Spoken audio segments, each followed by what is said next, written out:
आज के इस वीडियो लेक्चर में हम पढ़ेंगे क्लास 7 का साइंस का चैप्टर 10 जीवों में श्वसन। सांस लेने को श्वसन बोला जाता है। जीव जो जीवित होते हैं, ठीक है, जो वृद्धि करते हैं, गति करते हैं, जनन करते हैं, उन जीवों के बारे में, उनके श्वसन के बारे में, कैसे श्वसन करते हैं, क्या प्रोसेस होता है। वो जो अपने दादा दादी से मिलने के लिए उत्सुकता से प्रतीक्षा कर रहा था, जो 1 साल के बाद शहर आ रहे थे, वह शीघ्र से शीघ्र बस स्टॉप पहुंचना चाहता था। बस स्टॉप जहाँ पे बस रुकती है, बसें आती है, ताकि उनका स्वागत कर सके। इसलिए वह भागता हुआ गया और कुछ ही मिनट में बस स्टॉप पहुंच गया। ठीक है भाई, रनिंग करते हुए गया, दौड़ लगाते हुए गया और कुछ ही मिनट में बस स्टॉप पर पहुंच गया। उसकी सांस तेजी से चल रही थी। ठीक है, उसकी सांस क्या थी? तेजी से चल रही थी। उसकी दादी ने उससे पूछा कि वह हाँफ क्यों रहे हैं। जब रनिंग करते हो तो भाई सांस ज़्यादा ऑक्सीजन की आवश्यकता पड़ती तो हाँफने लगता है भाई। ठीक है भाई। गुज्जू ने बताया कि वह घर से दौड़ता हुआ आया है। उसे आश्चर्य हुआ कि दौड़ने के बाद वह सांस तेजी से क्यों लेने लगता है। ठीक है भाई, क्योंकि वर्क ज़्यादा किया है, ज़्यादा ऑक्सीजन की आवश्यकता होती है, इसीलिए ज़्यादा तेजी से सांस लेना पड़ता है। ये प्रश्न उसके मस्तिष्क में घूमता रहा। गुज्जू के प्रश्न का उत्तर जानने से पहले ये समझना आवश्यक है कि हम सांस क्यों लेते हैं। ठीक है भाई, हम सांस क्यों लेते हैं? भाई जीवित रहने के लिए सांस जरूरी, ऑक्सीजन लेना पड़ता है। अगर ऑक्सीजन नहीं लेंगे तो हम मृत हो जाएंगे, भाई मर जाएंगे। ठीक है, सभी सजीवों को ऑक्सीजन की आवश्यकता होती है। पेड़ कार्बन डाइऑक्साइड लेते हैं। सांस लेना श्वसन प्रक्रम का एक चरण है। आइए हम श्वसन के बारे में पढ़ें। ठीक है, श्वसन के बारे में पढ़ेंगे। ठीक है, हम श्वसन क्यों करते हैं? अध्याय 2 में आपने पढ़ा था कि सभी सजीव सूक्ष्म इकाइयों के बने होते हैं। सूक्ष्म इकाई कोशिकाओं से, जिन्हें कोशिकाएं कहते हैं। ठीक है, जिन्हें कोशिकाएं कहते हैं। कोशिका जीव की सबसे छोटी संरचनात्मक और क्रियात्मक इकाई होती है। ठीक है, संरचनात्मक मतलब जिससे बनाई जाती है, क्रियात्मक मतलब जिससे कार्य किया जाता है। ये क्या होती है? दोनों ही कोशिकाएं होती है। जीव की प्रत्येक कोशिका पोषण, परिवहन, उत्सर्जन और जनन जैसे कुछ कार्यों को संपादित करने में कुछ ना कुछ भूमिका निभाते हैं। ठीक है, ये सारे काम किसके होते हैं? कोशिका के। पोषण, परिवहन मतलब एक जगह से दूसरे स्थान तक ले जाना शरीर के अंदर, उत्सर्जन और जनन, ये सभी कोई ना कोई कोशिका ही पूरी करती है। इन कार्यों को करने के लिए कोशिकाओं की जरूरत की आवश्यकता होती है। ठीक है भाई, ऊर्जा की आवश्यकता होती है। ऊर्जा, एनर्जी। अगर एनर्जी रहेगी जब वर्क कर पाएगा शरीर, नहीं तो नहीं कर पाएगा। ठीक है, अगर ऊर्जा नहीं रहेगी, ताकत नहीं रहेगी तो कोई वर्क नहीं कर पाएंगे। यहाँ तक कि हमें खाना खाते, सोते अथवा पढ़ते समय भी ऊर्जा की आवश्यकता होती है। लेकिन यह ऊर्जा आती कहाँ से है? ठीक है भाई, ऊर्जा ये नहीं सिर्फ काम करने के लिए, सोते समय भी ऊर्जा की आवश्यकता होती है, पढ़ते समय भी ऊर्जा की आवश्यकता होती है। ये ऊर्जा आती कहाँ से है? ठीक है, क्या आप बता सकते हैं कि आपके माता पिता आपसे नियमित रूप से भोजन करने के लिए आग्रह क्यों करते हैं? भोजन में संचित ऊर्जा श्वसन के समय निर्मुक्त होती है, अतः सभी सजीवों को भोजन से ऊर्जा प्राप्त करने के लिए श्वसन की आवश्यकता होती है। ठीक है भाई, जब हम भोजन कर लेते हैं, उसके बाद जो खाना खा लेते हैं, उसके बाद जब हम श्वसन करते हैं तो उसमें से ऊर्जा निकलती है, उसमें से ग्लूकोज प्रोड्यूस होता है, उसमें से एनर्जी मिलती है। ठीक है, श्वसन के प्रक्रम में हम पहले सांस द्वारा वायु को शरीर के अंदर ले जाते हैं। ठीक है भाई, श्वसन का जो प्रक्रम है, श्वसन का प्रक्रम, इसके अंदर क्या होता है कि हम पहले वायु को सांस के द्वारा अपने शरीर के अंदर ले जाते हैं।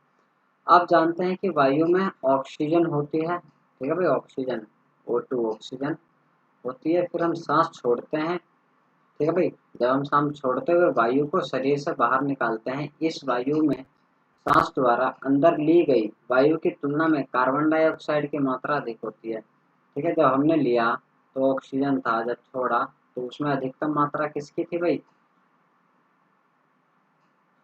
कार्बन डाइऑक्साइड की। जब हमने ऑक्सीजन ली थी जब हमने वायु अंदर ली थी, वायु सिंपल वायु एयर, ठीक है, तो उसमें ऑक्सीजन की मात्रा ज़्यादा थी, जब छोड़े तो कार्बन डाइऑक्साइड की मात्रा होगी। ठीक है, जब लिया तो ऑक्सीजन लिया, लेकिन जब दे रहे हैं, जब निकाल रहे हैं तो कार्बन डाइऑक्साइड निकल रही है भाई। ठीक है,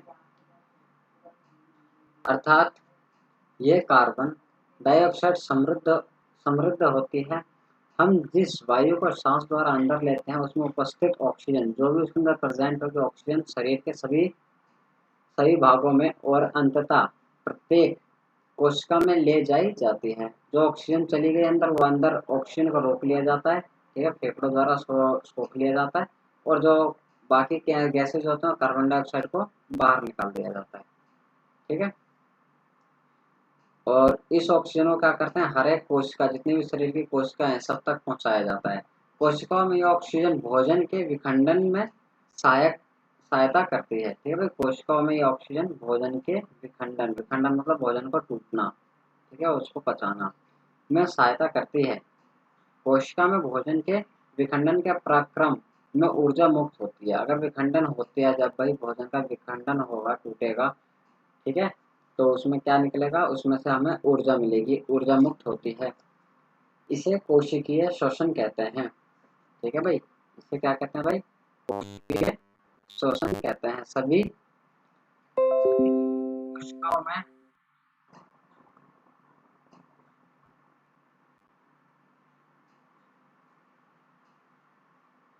कोशिका के अंदर भोजन ग्लूकोज ग्लूकोज C6H12O6, ये होता है भाई फॉर्मूला ग्लूकोज का।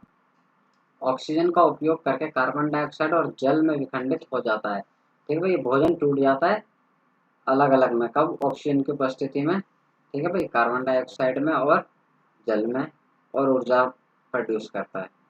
ठीक है, विखंडित हो जाता है। जब ग्लूकोज का विखंडन ऑक्सीजन के उपयोग द्वारा होता है तो ये वायवीय, या आता है भाई वायवीय श्वसन।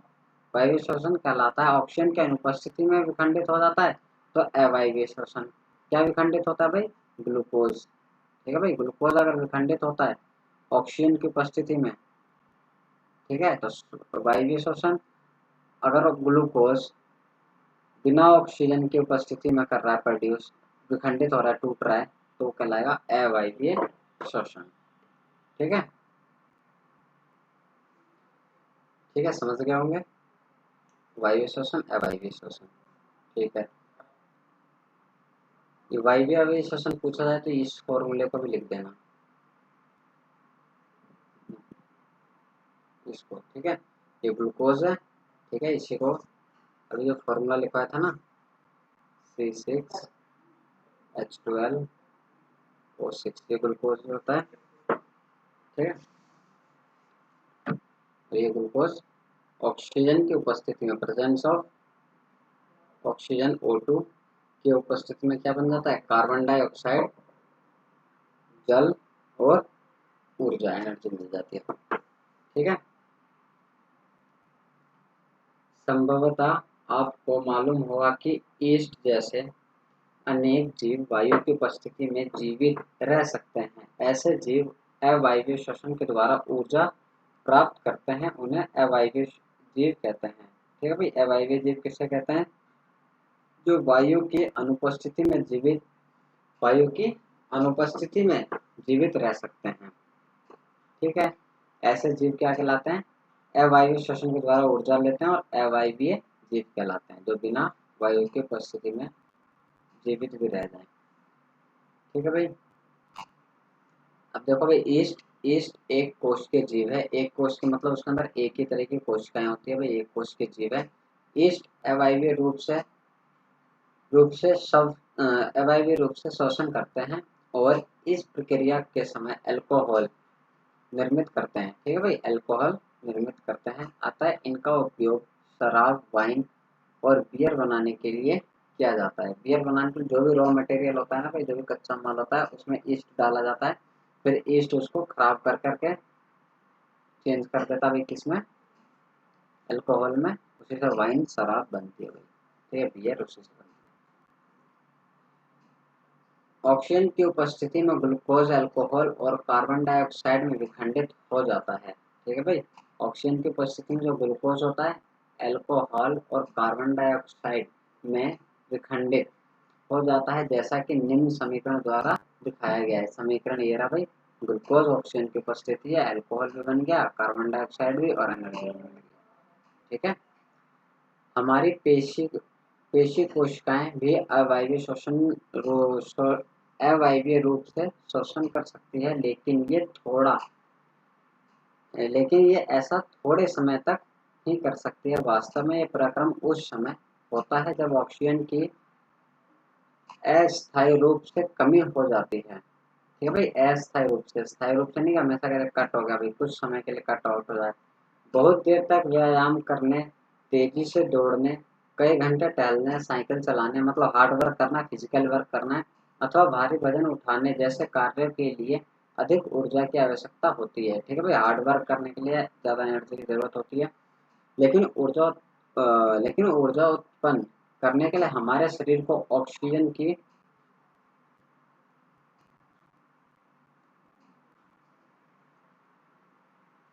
की आपूर्ति सीमित होती है। ठीक है, ऑक्सीजन तो उतनी आ रही है, तुम्हें एनर्जी ज़्यादा चाहिए, ज़्यादा एनर्जी के लिए ज़्यादा ऑक्सीजन चाहिए होगी।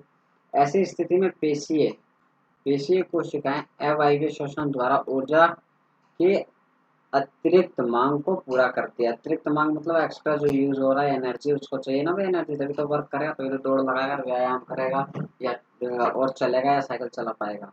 ग्लूकोज पेशीय कोशिकाएं जो बॉडी होती है ना, जो बॉडी बिल्डर दिखाते हैं, बॉडी और पैरों के अंदर जो कट्स होते हैं, बॉडी के अंदर कट्स होते हैं, सारे पेशीय होते हैं। ऑक्सीजन की अनुपस्थिति में लैक्टिक अम्ल प्लस ऊर्जा। ठीक है भाई, लैक्टिक एसिड और एनर्जी। ठीक है भाई,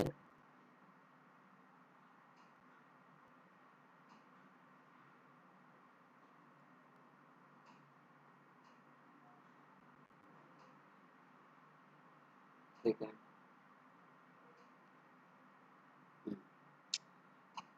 क्या आपने कभी सोचा कि अत्यधिक व्यायाम करने के बाद आपकी पेशियां ऐंठन क्यों होती है? देखो भाई, ज़्यादा वर्क कर लो एक ही दिन में या ज़्यादा रनिंग कर लो तो आपके हाथ पैर में दर्द होता है, वो पेशियां ऐंठ जाती है। ठीक है, ऐसा क्यों होता है? ऐंठन तब होता है जब पेशियां अवायवीय रूप से शोषण करती है। ठीक है भाई, अवायवीय वायु की उपस्थिति के बिना। इस प्रकार के पराक्रम के आंशिक विखंडन लैक्टिक अम्ल, ये रहा भाई, लैक्टिक अम्ल और कार्बन डाइऑक्साइड बनाते हैं। लैक्टिक अम्ल का संचय पेशियों में ऐंठन उत्पन्न करता है। गर्म पानी से स्नान करना। ठीक है भाई, किस अम्ल के कारण भाई हाथ पैरों में दर्द हो जाता है भाई? लैक्टिक अम्ल के। ठीक है भाई, ये आता है पेपर में।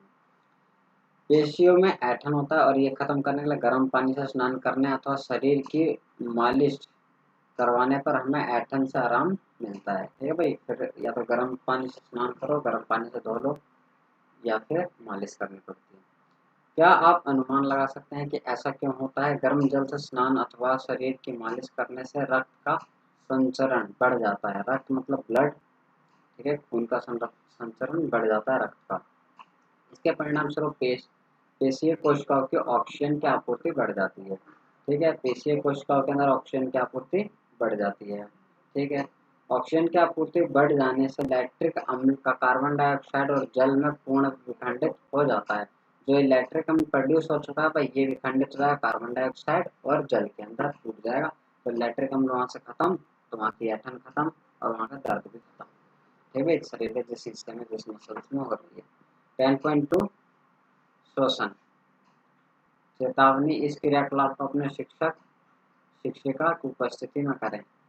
अपने नथुनों मतलब नाक को कहा जा रहा है, और मुंह को कसकर बंद कर लीजिए और घड़ी की ओर देखिए। आप कितनी देर तक इन दोनों को बंद रख पाते हैं, मतलब कितनी देर तक आप सांस रोक पाते हैं। ये भाई बड़ों की उपस्थिति में ही करना।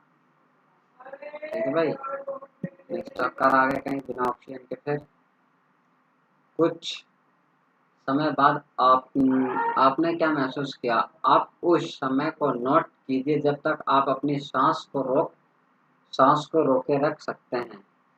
ठीक है भाई, कितनी देर तक रोक सकते हैं? ये होते हैं, धुनों को बंद कर दिया भाई, दोनों नाकों को, मुंह को बंद कर लिया, सांस रोके कंपेयर करा भाई कब तक रोकते हैं।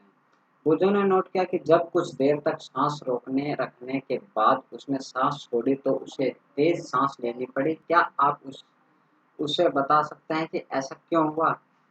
ठीक है भाई, क्योंकि ऑक्सीजन की सप्लाई कट हो गई थी, अब ज़्यादा ऑक्सीजन की जरूरत है भाई बॉडी में। ठीक है, अतः अब आप यह जान गए होंगे कि आप बिना सांस लिए अधिक देर तक जीवित नहीं रह सकते। ठीक है भाई, बिना सांस लिए अधिक देर तक जीवित नहीं रह सकते। कुछ देर तक रह सकते हैं, आधे सेकंड तक, आधे मिनट तक, 30 सेकंड, 40 सेकंड। ठीक है,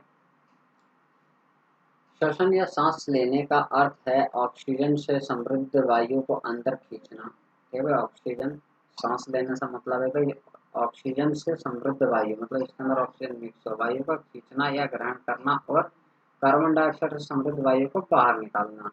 ठीक है, ऑक्सीजन से समृद्ध वायु को शरीर के अंदर लेना अंत श्वसन और कार्बन डाइऑक्साइड से समृद्ध वायु को बाहर निकालना उच्च श्वसन कहलाता है भाई। अतः श्वसन मतलब कि ऑक्सीजन वाली वायु को क्या लेना भाई, अंदर लेना। ठीक है, ऑक्सीजन वाली वायु को क्या करना है, अंदर लेना है, अंत श्वसन। ठीक है, और उच्च श्वसन मतलब कार्बन डाइऑक्साइड उपलब्ध वायु को बाहर छोड़ना। ठीक है, समझ में आया ये O2 CO2 को छोड़ना लेना। ठीक है,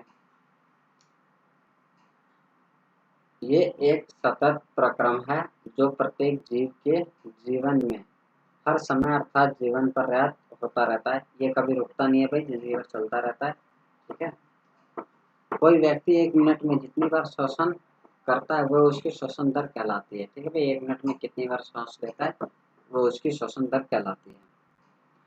अतः श्वसन, अंत श्वसन मतलब कि जब ऑक्सीजन ली जाती है, उच्च श्वसन जब कार्बन डाइऑक्साइड छोड़ा जाता है, दोनों साथ साथ होते हैं। ये एक सर्कल होगा, अंत श्वसन ये श्वसन होने के बाद दोनों एक साथ मिलकर के एक सर्कल।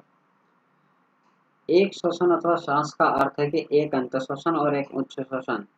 उच्च वसन, क्या आप अपनी श्वसन दर पता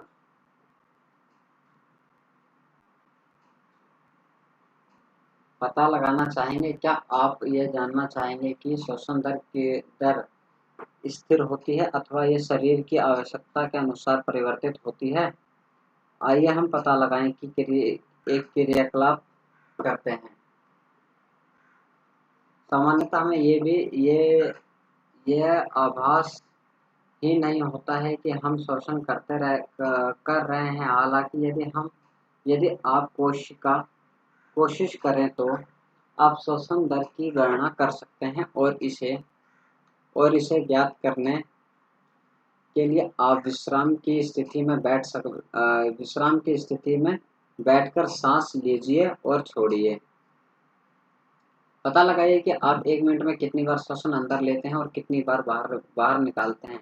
क्या आप उतनी ही बार अंतर श्वसन करते हैं जितनी बार उच्च श्वसन करते हैं? अब तेज चलने और दौड़ने के बाद अपनी श्वसन दर श्वसन संख्या मिनट की संख्या गणना कीजिए। अपनी श्वसन दर को दौड़ना बंद करने के तुरंत बाद और फिर पूर्ण विश्राम कर लेने के बाद ज्ञात कीजिए। आपको निष्कर्ष 10.1 में लिखिए और विभिन्न स्थितियों में अपनी श्वसन दर की तुलना अपने सहपाठियों की श्वसन दर से कीजिए। देखिए भाई, जो अगर हार्ड वर्क करेंगे तो हमें ज़्यादा ऑक्सीजन की आवश्यकता होती है, दौड़ेंगे तो ज़्यादा, चलेंगे तो उससे कम, और विश्राम कर रहे हैं तो सबसे कम। ठीक है, उपयुक्त क्रियाकलाप से आपने यह अवश्य अनुभव किया होगा कि जब किसी व्यक्ति की अतिरिक्त ऊर्जा की आवश्यकता होती है तो वह तेजी से श्वसन करने लगता है या लगती है। ठीक है, इसके परिणाम स्वरूप हमारी कोशिकाएं, देखो भाई, कोई वयस्क व्यक्ति मतलब जो 18 साल या 20 साल का हो की अवस्था में 1 मिनट में औसतन 15 से 18 बार सांस अंदर लेता है और बाहर निकालता है। अधिक व्यायाम करने में श्वसन दर 25 बार प्रति मिनट तक बढ़ जाती है। जब हम व्यायाम करते हैं तो हम न केवल तेजी से सांस लेते हैं बल्कि हम गहरी सांस भी लेते हैं। गहरी सांस मतलब देर तक। इस प्रकार के अधिक ऑक्सीजन ग्रहण करते हैं। ठीक है भाई, एक वयस्क है ना जो वो 15 से 18 बार लेता है 1 मिनट में ऑक्सीजन। ठीक है, को अधिक ऑक्सीजन की आपूर्ति होती है। यह भोजन के विखंडन की दर को बढ़ा देती है, जिससे कि अधिक ऊर्जा निर्मुक्त होती है। क्या इससे यह स्पष्ट होता है कि शारीरिक क्रियाकलाप के बाद हमें भूख क्यों लगती है? समझ में आया भाई? हमें ज़्यादा काम करने के बाद भूख क्यों लग जाती है? तो सारा भोजन क्या तो हो चुका था, ऑक्सीजन से विखंडित हो चुका था, काम करने में एनर्जी लग चुकी होती है।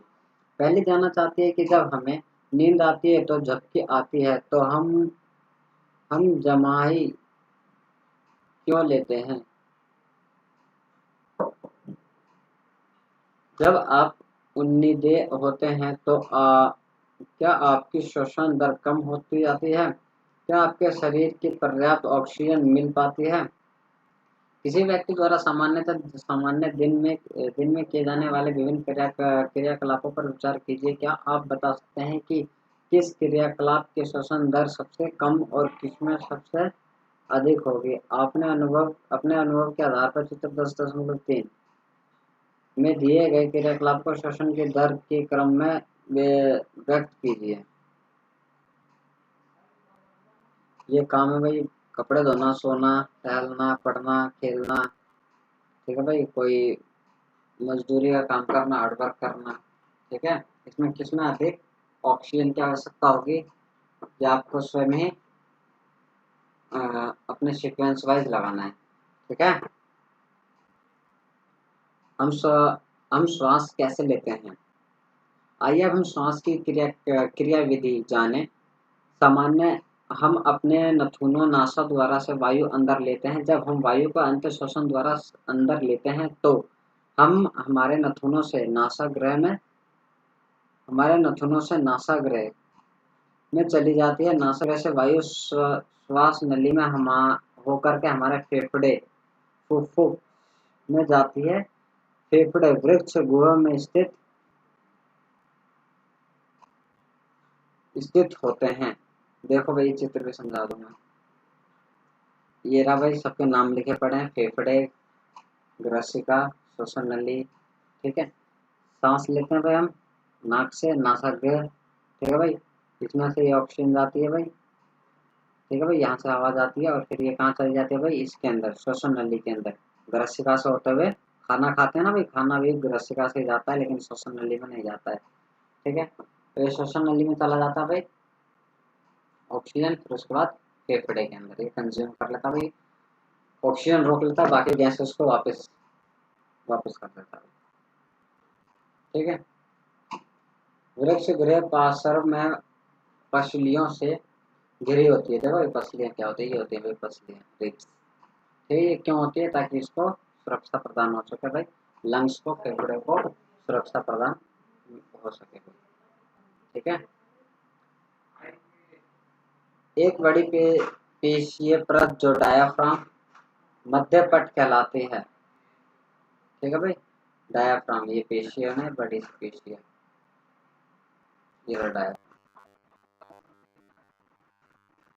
ठीक है।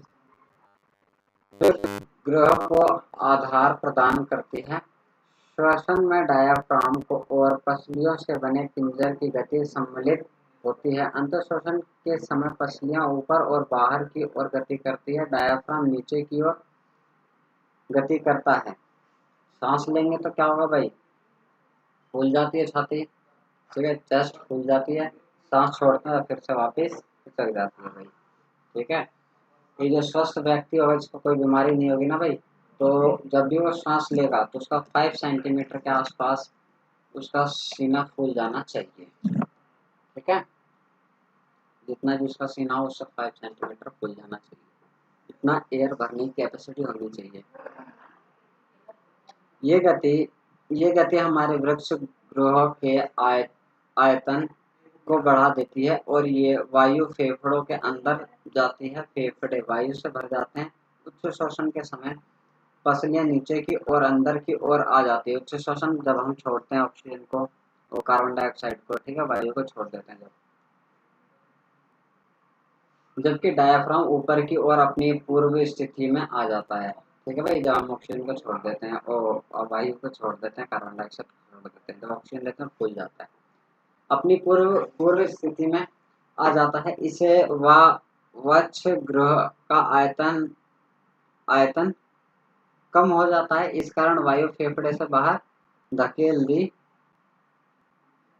हमारे आसपास की वायु के अनेक प्रकार के वांछित कण जैसे कण धूम्र, धुआं, धूल, परागकण आदि होते हैं। जब हम अंतः श्वसन करते हैं, सांस लेते हैं, तो यह कण हमारे नासक ग्रह में उपस्थित रोमों में फंस जाते हैं। जो नाक के अंदर बाल होते हैं ना भाई, उसमें फंस जाते हैं। यद्यपि कभी कभी ऐसे कण नासाग्र के पार चले जाते हैं, तब ये नासाग्र की कोमल परत को उत्तेजित करते हैं, जिसके परिणाम स्वरूप हमें छींक आती है। ठीक है भाई, जब ये अंदर चले जाते हैं तो छींक आती है भाई। छींकने से वांछित कण वायु के साथ बाहर निकल आते हैं। ठीक है, छींकते तो कण वायु के साथ बाहर आ जाते हैं।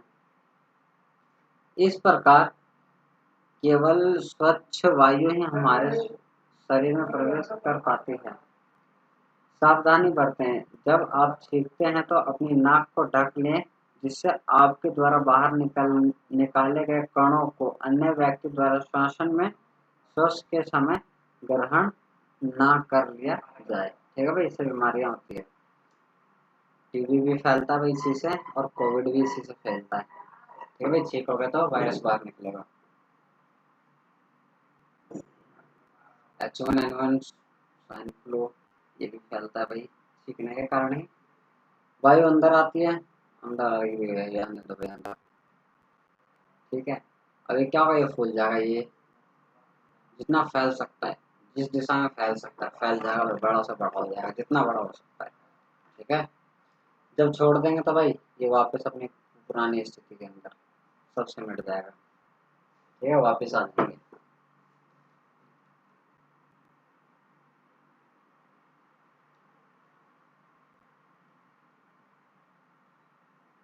अपने शरीर में हम इन गतियों को आसानी से अनुभव कर सकते हैं। एक गहरी सांस लीजिए, अपनी हथेली को उदर पर रखिए और उदर की गति का अनुभव कीजिए। आप क्या क्या पाते हैं? धूम्रपान फेफड़े को क्षति पहुंचाता है। धूम्रपान कैंसर से भी संबंध है, इससे अवश्य बचना चाहिए। देखो भाई, धूम्रपान से बचना चाहिए, धूम्रपान नहीं करना चाहिए, इससे फेफड़े खराब होते हैं। और धूम्रपान करने वाले व्यक्ति से ही बचना चाहिए, उससे भी दूर रहना चाहिए भाई, क्योंकि वो धुआं जब बीड़ी सिगरेट पीता है तो धुआं वायु में छोड़ देता है। अगर आप उसके समीप रहेंगे तो क्या होगा, वो सारा धुआं आपके शरीर में चला जाएगा और आपके फेफड़े को नुकसान पहुंचाएगा, बेशक आप धूम्रपान ना भी करते हो तो भी। ठीक है, धूम्रपान करने वाले व्यक्ति से दूर रहना चाहिए। ये जान लेने के बाद कि श्वसन के दौरान वक्षगृह के अमाप में परिवर्तन होते हैं, बच्चे सीना फुलाने के स्पर्धा में व्यस्त हो गए। प्रत्येक यह दावा कर रहा था कि वह सीने को सबसे अधिक फुला सकता है या सकती है। क्यों ना आप भी इस क्रियाकलाप को कक्षा में अपने सहपाठियों के साथ करें। ठीक है भाई, फुला के देखना, महसूस करना फूलता है कि नहीं फूलता है। ठीक है, पहले सिंपल में नाप लेना कितना है भाई, फिर उसका पूरी सांस लेने देना भाई, जितनी हवा ले सकता है बड़ा कर सकता है अपना फेफड़ा सीना। ठीक है, किसी एक पतली शीट तान कर किसी रबड़ बैंड की सहायता से बांध लीजिए। फेफड़े में होने वाले प्रसार और समझने के लिए रबड़ की परत परत के पकड़कर आधार से खींचे नीचे की ओर खींचिए और गुब्बारे को देखिए। ठीक है भाई, ये रबड़ सीट है, इसको खींचा गया भाई रबड़ सीट को। ठीक है, तो रबड़ सीट को खींचोगे तो इसके अंदर की जो वायु है ना भाई, ये नीचे की ओर भागेगी, नीचे की ओर जाएगी। और ये जो पाइप है ना भाई, इसके अंदर क्या होगा भाई, बाहर से हवा खींची जाएगी। इसके अंदर बाहर से हवा आएगी। ठीक है, इसके अंदर क्या होगा भाई, बाहर से हवा आएगी। ठीक है, तो ये फूल जाएगा। अब क्या होगा, इसको छोड़ दिया आपने, क्या होगा भाई, इसके अंदर जो हवा गई थी ना ये, अब ये क्या होगी भाई, बाहर निकल जाएगी।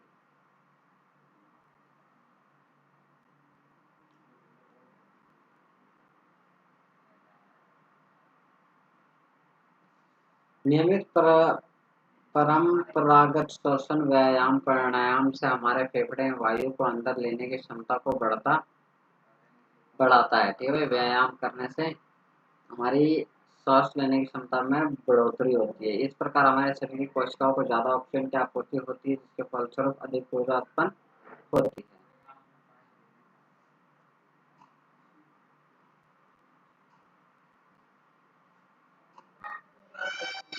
अन्य जंतुओं में श्वसन हाथी, शेर, गाय, बकरी, मेंढक, छिपकली, सर्प और पक्षियों आदि जंतुओं के वक्ष गुहिका में मनुष्य की भांति फेफड़े होते हैं। जीव श्वसन कैसे करते हैं? क्या इसके इसके भी मनुष्य के फेफड़े जैसे ही श्वसन अंग होते हैं? आइए पता लगाएं। मुझे जानना चाहता है क्या कॉकरोच, तिलचट्टा, घोंघा मछली, ठीक है भाई, घोंघे और मछली, चींटी, केंचुए, मच्छर में भी फेफड़े होते हैं। ठीक है भाई, सबके बारे में जानेंगे अब।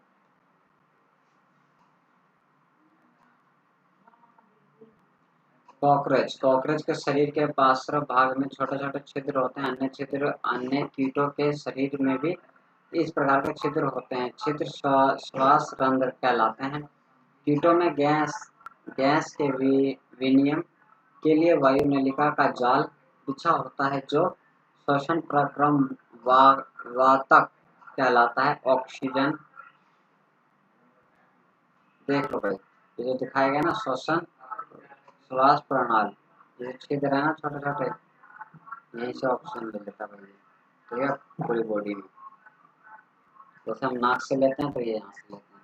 समृद्ध वायु श्वसन रंध्रों से श्वसन नालों में जाकर के शरीर के ऊतकों में विस्तृत होती है और शरीर की प्रत्येक कोशिकाओं में पहुंचती है। ठीक है, ये प्रक्रम था भाई उसमें।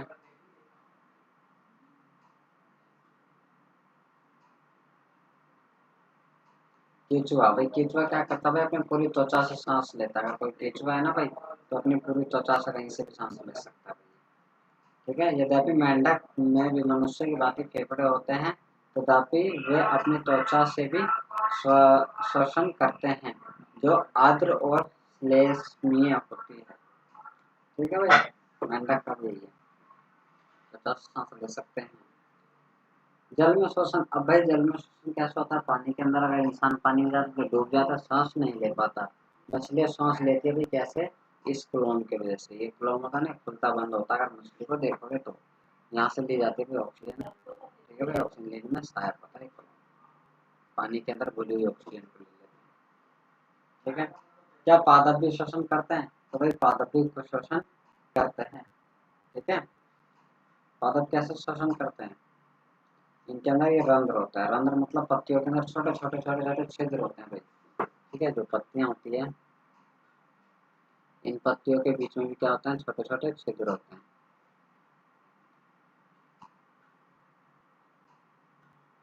इनके अंदर छोटे छोटे छिद्र होते हैं, उन छिद्रों के द्वारा सांस लेता है।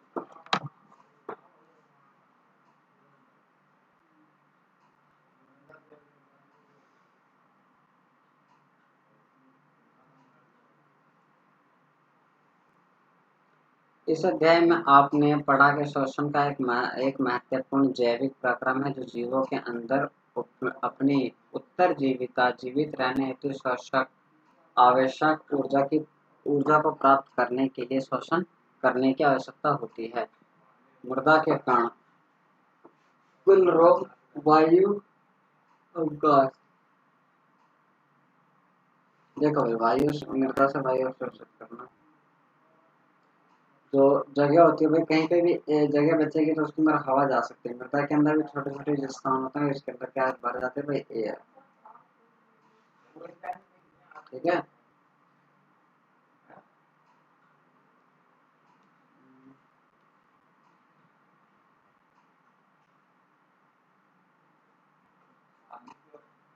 ठीक है भाई, ये चैप्टर खत्म हो गया। अगले लेक्चर में मिलेंगे किसी और चैप्टर के साथ, किसी और टॉपिक पर डिस्कशन करेंगे।